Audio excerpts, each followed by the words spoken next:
ওই যে এভারেস্টের চূড়া, এভারেস্টের পর্বতমালা দেখা যাচ্ছে। এই যে ফুল মেঘে ঢাকা সাদা সাদা, এই যে মাউন্টেন এভারেস্টের, এই যে মেঘে ঢাকা সাদা, একটা ফুললি সাদা সাদা।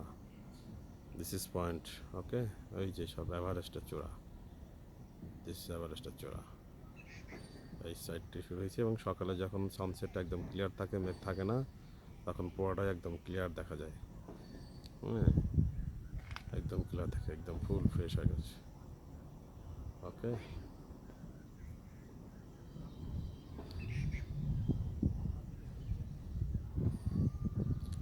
কিন্তু সাদা সাদা ফুল বরফ দেখা যাচ্ছে আর কি, পর্বতমালা বাড়া গেছে আর কি। হ্যাঁ, ওকে, ওকে, ওকে।